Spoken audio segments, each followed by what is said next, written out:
Hello friends, ഇന്ന് നമ്മൾ നോക്കുന്നത് ഒരു 1500 സ്ക്വയർ ഫീറ്റ് വരാവുന്ന ഒരു വീട്. അതായത് ഫസ്റ്റ് ഫ്ലോറിൽ താഴെ ഗ്രൗണ്ട് ഫ്ലോറിൽ വരുന്നത് 1050 സ്ക്വയർ ഫീറ്റ്, മുകളിൽ വരുന്നത് ഏകദേശം ഒരു 400 സ്ക്വയർ ഫീറ്റ്. ടോട്ടൽ വരുന്ന സമയത്ത് ഒരു 1450 500 വരാവുന്ന ഒരു സ്ക്വയർ ഫീറ്റ് വരുന്ന വീട്ടിലെ വയറിങ്ങും അതുപോലെ തന്നെ അതിൻ്റെ വയറിങ്ങായിട്ട് ബന്ധപ്പെട്ട് വരുന്ന വെട്ടിപ്പൊളി കാര്യങ്ങളെല്ലാം കണ്ടിട്ട് കഴിഞ്ഞതിന് ശേഷമുള്ള വീഡിയോ ആണ് ഞാൻ നിങ്ങളെ കാണിച്ചു തരുന്നത്. നമ്മൾ ആദ്യമേ തന്നെ നോക്കുക, നമ്മൾ ഡി ബിയുടെ പൊസിഷൻ ആദ്യമേ തന്നെ നമ്മൾ തീരുമാനിച്ചു. ആദ്യമേ തന്നെ നമ്മൾ ഇത്രയും വരുന്ന 3 ബെഡ്റൂം, അതായത് താഴത്തെ 2 ബെഡ്റൂം, മുകളിൽ ഒരു ബെഡ്റൂം, അങ്ങനെ വരുന്നതുകൊണ്ട് 3 AC വരുന്നുണ്ട്. പിന്നെ ഹീറ്ററിൻ്റെ സർക്യൂട്ടുകൾ, അതുപോലെ കിച്ചണിൻ്റെ പവർ സർക്യൂട്ട് കാര്യങ്ങളൊക്കെ വരുന്നതുകൊണ്ട് നമ്മൾ ഒരു 3 ഫേസ് ഡി ബി വയ്ക്കാനാണ് ഉദ്ദേശിച്ചിരിക്കുന്നത്. 3 ഫേസ് ഡി ബി 6 വേ ഡി ബി വയ്ക്കാനാണ് ഉദ്ദേശിച്ചിരിക്കുന്നത്. അപ്പോൾ അതിലേക്ക് വരുന്ന സർക്യൂട്ടും കാര്യങ്ങളൊക്കെയാണ് നമ്മൾ ഇന്നത്തെ വീഡിയോയിൽ നോക്കുന്നത്. ആദ്യമേ തന്നെ നമ്മൾ ഡി ബി വയ്ക്കാനുള്ള പൊസിഷൻ കറക്റ്റ് ചെയ്ത് മാർക്ക് ചെയ്തു. ഡി ബി വയ്ക്കാനായിട്ട് നമ്മൾ ഉദ്ദേശിച്ചിരിക്കുന്നത് കറക്റ്റായിട്ട് നമ്മൾ കറക്റ്റ് വീടിൻ്റെ സെൻറ്ററിൽ വരാവുന്ന രീതിയിൽ എല്ലാ സ്ഥലത്തേക്ക് ഈക്വൽ ലെവലിലേക്ക് നമുക്ക് സർക്യൂട്ട് കാര്യങ്ങൾ കൊണ്ടുപോകുന്നതിനും വയർ ഓവറായിട്ട് കൊണ്ടുപോകാതിരിക്കുന്നതിനും വേണ്ടിയിട്ട് കറക്റ്റ് ഏകദേശം ഈക്വൽ ലെവലിൽ വരാവുന്ന രീതിയിലാണ് ചെയ്തിരിക്കുന്നത്. താഴത്തെ ഫ്ലോറിലും മുകളിലത്തെ ഫ്ലോറിലും ഏകദേശം ഈക്വലായിട്ട് ഒരുപാട് വയർ വരാത്ത രീതിയിൽ ചെയ്യാൻ വേണ്ടിയിട്ടാണ് നമ്മൾ ഡി ബി ഏകദേശം ഒരു സൈഡിൽ നിന്ന് ഉദ്ദേശിച്ചാൽ നമ്മുടെ ഹാളിൻ്റെ ഏരിയയിലാണ് നമ്മൾ ചെയ്യാൻ ഉദ്ദേശിച്ചിരിക്കുന്നത്. അവിടെ നിന്ന് തൊട്ടടുത്ത് മീറ്റർ ബോക്സ് കാര്യങ്ങൾ വരാവുന്ന രീതിയിൽ അറേഞ്ച് ചെയ്തിരിക്കുന്നു. അവിടെ നിന്ന് നമ്മൾ സർക്യൂട്ടുകളാണ് കൊണ്ടുപോയിരിക്കുന്നത്. ഈ കാണുന്ന വെട്ടി ചെയ്തിരിക്കുന്ന എല്ലാം തന്നെ നമ്മുടെ ലിൻഡിൽ ഹൈറ്റ് ഉണ്ടല്ലോ, ലിൻഡിൽ ഹൈറ്റിൽ നിന്ന് ഒരു കല്ലിന് മുകളിലേക്ക്, അത് ഏകദേശം മുകളിലേക്ക് വന്നതിന് ശേഷമായിട്ടാണ് അതിലൂടെയാണ് നമ്മൾ കറക്റ്റ് ചെയ്ത് പൈപ്പ് കൊണ്ടുപോകുന്നത്. ഇതാണ് ശരിക്കും എൻ്റെ സ്റ്റാൻഡേർഡ്. കാരണം വെച്ചിട്ടുണ്ടെങ്കിൽ നമ്മൾ ലിൻഡിൽ ഹൈറ്റ് എന്ന് പറയുന്നത് 210 റേഞ്ച് വരുന്നുണ്ട്, 210 സെൻറ്റിമീറ്റർ വരുന്നുണ്ട്. അതിൽ നിന്ന് നേരെ നമുക്ക് മുകളിൽ വേണം കിട്ടാനായിട്ട്. അതായത് സിമ്പിളായിട്ട് പറയുകയാണെങ്കിൽ ജിൻഡിൽ കഴിഞ്ഞതിന് ശേഷം ഒരു കല്ല് ഏകദേശം 6 ഇഞ്ച് അല്ലെങ്കിൽ 8 ഇഞ്ച് വരാവുന്ന രീതിയിൽ ഹൈറ്റ് വരുന്നുണ്ട്. അതിൽ നിന്നും ഹൈറ്റിലേക്കാണ് നമ്മുടെ പൈപ്പ് പോകുന്നത്. ആ പൈപ്പ് പോകുന്ന ലെങ്ത്ത് ഹൈറ്റ് വെച്ച് നോക്കിക്കഴിഞ്ഞാൽ എല്ലാ ലൈറ്റുകളും എല്ലാം വരുന്നത് കറക്റ്റ് ഈക്വൽ ലെവലിൽ വരുന്നുണ്ട്. നമുക്ക് എളുപ്പത്തിൽ ലൈറ്റുകൾ മാറുന്നതിനും എന്നാൽ നമ്മൾ വർക്ക് ചെയ്യുന്ന സമയത്ത് കാര്യങ്ങളെല്ലാം തന്നെ ക്ലിയർ ചെയ്ത് കിട്ടുന്നതിനും വേണ്ടിയിട്ടാണ് ആ ഹൈറ്റ് സെലക്ട് ചെയ്തിരിക്കുന്നത്. ഇത് കോമൺലി യൂസ് ചെയ്യുന്ന എല്ലാ ഇലക്ട്രീഷ്യന്മാരും കോമൺലി യൂസ് ചെയ്യുന്ന ഹൈറ്റാണ്. ഇനി അതല്ല കുറച്ചുകൂടി ഹൈറ്റ് ചെയ്യണമെന്നുണ്ടെങ്കിൽ ഹൈറ്റ് ചെയ്യാൻ സാധിക്കും. അതുമാത്രമല്ല നമ്മളിവിടെ ചെയ്തിരിക്കുന്ന വയറിങ് കാര്യങ്ങളൊന്നുകൂടി ഞാൻ ജസ്റ്റ് നിങ്ങളൊന്ന് കാണിച്ചു തരാം. നമ്മുടെ ഡി ബിയിൽ നിന്നും 2 സൈഡുകളിലേക്കായിട്ട് ഞാൻ പറഞ്ഞ പോലെ ഈക്വൽ പോകുന്ന പോലെ 2 സൈഡുകളിലേക്കായിട്ട് നമ്മൾ പൈപ്പുകളുടെ എണ്ണം ഏകദേശം 4 പൈപ്പ് ഒരു സൈഡിലേക്ക് 3 25 mm പൈപ്പ്, അതായത് 1 ഇഞ്ച് പൈപ്പ് വരാവുന്ന രീതിയിലാണ് ചെയ്തിരിക്കുന്നത്. ഈ സൈഡിലേക്ക് നമുക്ക് കിച്ചൺ വരുന്നുണ്ട്, അതുപോലെ തന്നെ ബെഡ്റൂം കാര്യങ്ങളൊക്കെ വരുന്നുണ്ട്. അപ്പോൾ അതുകൊണ്ട് പൈപ്പിൻ്റെ എണ്ണം ആ ഏരിയയിൽ കൂടുതലാണ് നമുക്ക് വേണ്ടത്. പിന്നെ ഇപ്പുറത്തെ സെക്ഷനിലേക്ക് നമുക്കൊരു 3 പൈപ്പ് വെച്ചിട്ടാണ് വരുന്നത്. അതിൻ്റെ പൈപ്പുകൾ കൊണ്ടുവന്നതിന് ശേഷമുള്ള വീഡിയോസ് ഞാൻ നിങ്ങളെ കാണിച്ചു തരാം. ഇതിപ്പോൾ നമ്മൾ ഓൾറെഡി വെട്ടി ക്ലിയർ ചെയ്തിട്ടിരിക്കുന്നതാണ്. ഇതിന് ശേഷം പൈപ്പ് അടിച്ചതിന് ശേഷമുള്ള വീഡിയോ നമുക്ക് അടുത്ത ദിവസങ്ങളിൽ ചെയ്യാൻ സാധിക്കുന്നതായിരിക്കും. ഈ സൈഡിലേക്ക് നമ്മൾ അതുപോലെ കൊണ്ടുവരുന്ന സ്ഥലങ്ങളിലെല്ലാം തന്നെ നമുക്ക് എവിടെയാണോ പൈപ്പ് പോകുന്ന സ്ഥലങ്ങളിൽ ലൈറ്റ് ആവശ്യം വരുന്ന സമയത്ത് അപ്പോൾ അവിടെ ഡയറക്റ്റായിട്ട് നമ്മൾ ഒരു ലൈറ്റിന് പോയിൻ്റ് അവിടെ ഇടരുത്. കാരണം നമ്മൾ 4x4 അല്ലെങ്കിൽ 6x4 PVC ബോക്സ് വെച്ചതിന് ശേഷം മാത്രമേ ലൈറ്റ് കൊടുക്കാവൂ. കാരണം നമ്മൾ ഈ പോയിരിക്കുന്ന പൈപ്പുകളിൽ നമ്മൾ കറക്റ്റ് ചെയ്ത് പ്ലാസ്റ്റ് ചെയ്ത സമയത്ത് കറക്റ്റായിട്ട് കാണാൻ സാധിക്കില്ല. അപ്പോൾ നമ്മൾ ട്യൂബ് ലൈറ്റ് കാര്യങ്ങളൊക്കെ പിടിപ്പിക്കുന്ന സമയത്ത് ഡയറക്റ്റായിട്ട് പൈപ്പിൽ അടിച്ച് കയറാനും, അതായത് ഫിഷർ ചെയ്യുന്ന സമയത്ത് പൈപ്പിൽ അടിച്ച് കയറാനും, അതുമാത്രമല്ല ആ സമയത്ത് സർക്യൂട്ട് പോയിട്ടുണ്ട് ട്രിപ്പ് ആവാനും, പിന്നെ അത് ആ ട്രിപ്പിങ് മാറണമെങ്കിൽ വളരെ ഒരു ഹൈ റിസ്ക്കിയാണ് കാരണം വെച്ചിട്ടുണ്ടെങ്കിൽ നമ്മൾ ഡ്രിൽ ചെയ്യുന്ന സമയത്ത് ഏതെങ്കിലും വയറിൻ്റെ സൈഡിലൂടെ ആയിരിക്കും പോയിരിക്കുന്നത്. അപ്പോൾ വയറിൻ്റെ ഇൻസുലേഷൻ കാര്യങ്ങളൊക്കെ പോയിട്ടുണ്ടാവും. അപ്പോൾ അതുകൊണ്ട് ആ റിസ്ക് നമുക്ക് ഒഴിവാക്കാനായിട്ട് പോകുന്ന നമ്മൾ എവിടെയാണോ ഈ പൈപ്പ് ലൈൻ പോകുന്നത് എവിടെയാണോ അവിടേക്ക് ലൈറ്റ് കാര്യങ്ങളൊക്കെ വരുന്നുണ്ടെങ്കിൽ അവിടെ നമ്മൾ 4x4 PVC ബോക്സോ അല്ലെങ്കിൽ 6x4 PVC ബോക്സ് വെച്ച് ക്ലിയർ ചെയ്ത് പോകുന്നതാണ് ഏറ്റവും ഉത്തമം.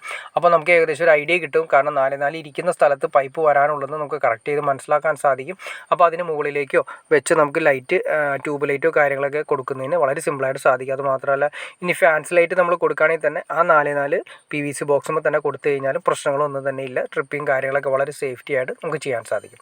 ഇങ്ങനെ ഓരോ സ്ഥലങ്ങളിലേക്കും നമ്മൾ ഓരോ റൂമിലേക്കും സെപ്പറേറ്റ് പൈപ്പുകളാണ് കൊടുത്തിരിക്കുന്നത്. സെപ്പറേറ്റ് പൈപ്പുകൾ കൊടുത്തു. ഈ സെക്ഷനിലേക്കും അതുപോലെ തന്നെ സെപ്പറേറ്റ് പൈപ്പുകളാണ് വന്നിരിക്കുന്നത്. ഒരു 3 ഫേസ് ഡി ബിയിൽ ആവറേജ് നമ്മൾ നോക്കിക്കഴിഞ്ഞാൽ ഏകദേശം ഒരു 13-12 1 ഇഞ്ച് പൈപ്പുകളാണ് വരുന്നത്. നമ്മുടെ മീറ്റർ ബോക്സിലേക്ക് പോകുന്നത് എല്ലാം ഉൾപ്പെടെ ഇത് വരുന്നത് നേരെ നമ്മൾ അവിടെ നിന്ന് ഡി ബിയിൽ നിന്ന് നേരെ വന്നതിന് ശേഷം ഈ ബോക്സ് തുളഞ്ഞ് നമ്മുടെ റൂമിലേക്കാണ് വന്നിരിക്കുന്നത്. ഒരു റൂമിൻ്റെ സർക്യൂട്ട് ഇതിലേക്ക് വരുന്നു. പിന്നെ എൻ്റെ റൂമിൻ്റെ അനുബന്ധമായ വർക്കിട്ടും കാര്യങ്ങളൊക്കെയാണ് നമ്മൾ ഈ വെട്ടിയിരിക്കുന്നത്. അപ്പോൾ നിങ്ങൾക്ക് ഇതിനെക്കുറിച്ച് ഓരോ റൂമിൻ്റെ സർക്യൂട്ട് കാര്യങ്ങളൊക്കെ വ്യക്തമായിട്ട് അറിയണമെന്ന് താല്പര്യമുണ്ടെങ്കിൽ നിങ്ങൾ തീർച്ചയായിട്ടും കമൻറ്റ് ചെയ്താൽ നമുക്കൊരു അടുത്ത വീഡിയോ അതിനെക്കുറിച്ച് ചെയ്യാൻ സാധിക്കുന്നതായിരിക്കും. ഞാൻ ഇതിന് മുന്നേ ഓരോ ബെഡ്റൂമിൻ്റെയും വർക്കിങ്ങും അതുപോലെ തന്നെ അതിൻ്റെ സർക്യൂട്ട് കാര്യങ്ങളുടെ വീഡിയോ ചെയ്തിട്ടുണ്ട്. നിങ്ങൾക്ക് താല്പര്യമുണ്ടെങ്കിൽ ജസ്റ്റ് അത് കയറി നോക്കിക്കഴിഞ്ഞാൽ ഡീറ്റെയിൽ ആയിട്ട് മനസ്സിലാക്കാൻ സാധിക്കും. അതുമാത്രമല്ല ബെഡിൻ്റെ പൊസിഷൻ എങ്ങനെയാണ്, ബെഡിൻ്റെ ലെവലിൽ വരുന്ന സൈഡ് ടേബിൾ ഉള്ള ബെഡിൻ്റെ എങ്ങനെയാണ്, ഇല്ലാത്തത് എങ്ങനെയാണ് കറക്റ്റ് ലെവലിൽ മാർക്ക് ചെയ്ത് നമ്മൾ ഇതിന് മുന്നേ വീഡിയോ ചെയ്തിട്ടുണ്ട്. ഇനി അതല്ല നിങ്ങൾക്ക് അറിയണമെന്ന് താല്പര്യമുണ്ടെങ്കിൽ നമുക്ക് അതിനെക്കുറിച്ച് ഒരു അടുത്ത വീഡിയോ അതിന് വേണമെങ്കിൽ നമുക്ക് ചെയ്യാൻ സാധിക്കുന്നതായിരിക്കും. പിന്നെ ബാത്റൂമിലേക്ക് വരുന്നത്, പിന്നെ അതുപോലെ തന്നെ നമുക്ക് ഫുഡ് ലാമ്പ് സിസ്റ്റം വരുന്നത്, റൂമുകളിലാണെങ്കിൽ നിങ്ങൾക്ക് ഫുഡ് ലാമ്പിൻ്റെ സിസ്റ്റം വരുന്നുണ്ട്. ഫുഡ് ലാമ്പ് താഴെ, അതായത് നമ്മുടെ ബെഡ് നമ്മുടെ ബാത്റൂമിലേക്ക് കടക്കുന്ന ഏരിയകളിലാണ് നമ്മുടെ സാധാരണ കോമൺലി നമ്മൾ യൂസ് ചെയ്യുന്ന ഫുഡ് ലാമ്പ് കാര്യങ്ങളൊക്കെ വെച്ച് കൊടുക്കുന്നത്. പിന്നെ നമ്മൾ മുകളിലത്തെ ഫസ്റ്റ് ഫ്ലോറിലേക്ക് നമുക്ക് ഇതുപോലെ തന്നെ സർക്യൂട്ട് കൊണ്ടുപോകുന്നതിന് DBയിൽ നിന്നും മിനിമം ഏറ്റവും കുറഞ്ഞത് ഒരു 1 ഇഞ്ച് പൈപ്പെങ്കിലും മുകളിലേക്ക് പൊക്കിയിടുന്നത് ഏറ്റവും നല്ലതാണ്. കാരണം ഏറ്റവും മുകളിലായിരിക്കും ഇന്നത്തെ കാലത്ത് വെച്ച് നോക്കിക്കഴിഞ്ഞ് കഴിഞ്ഞാൽ സോളാറിൻ്റെ അതായത് സോളാർ പാനൽ വെക്കാനും ഉദ്ദേശിക്കുന്നുണ്ടെങ്കിൽ സോളാർ പാനലിൻ്റെ തൊട്ടടുത്ത് നമുക്ക് ഇൻവെർട്ടേഴ്സ് കാര്യങ്ങളൊക്കെ സെറ്റ് ചെയ്യുന്നതാണ് ഏറ്റവും ഉത്തമം.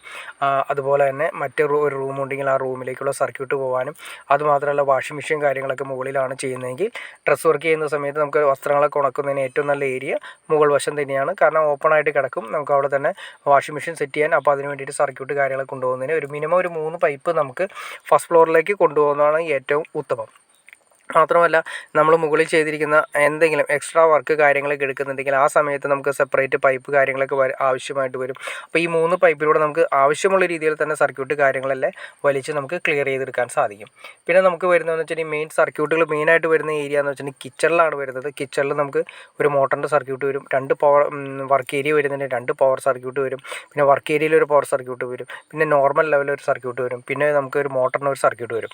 ഇങ്ങനെ കോമൺലി ആയിട്ട് അത്യാവശ്യം വേണ്ട സർക്യൂട്ട് കാര്യങ്ങൾ കൂടുതൽ വരുന്നത് നമ്മുടെ കിച്ചണിൻ്റെ ഏരിയകളിലാണ്. പിന്നെ ഓരോ റൂമുകളിലേക്ക് സെപ്പറേറ്റ് സർക്യൂട്ടുകളാണ് കൊടുത്തിരിക്കുന്നത്. ഞാൻ നേരത്തെ പറഞ്ഞു 3 ഫേസ് 6 dB വയ്ക്കുന്നതുകൊണ്ട് നമുക്ക് സെപ്പറേറ്റ് MCBകൾ കിട്ടും. ഓരോ ഫേസിലും നമുക്ക് 6 MCB വെച്ചിട്ടാണ് വരുന്നത്, 6 ആയതുകൊണ്ട്. അപ്പോൾ 6 3 18 സർക്യൂട്ടിന് 18 MCB നമുക്ക് കൊടുക്കാനുള്ള ഓപ്ഷൻ സെപ്പറേറ്റ് ഉണ്ട്.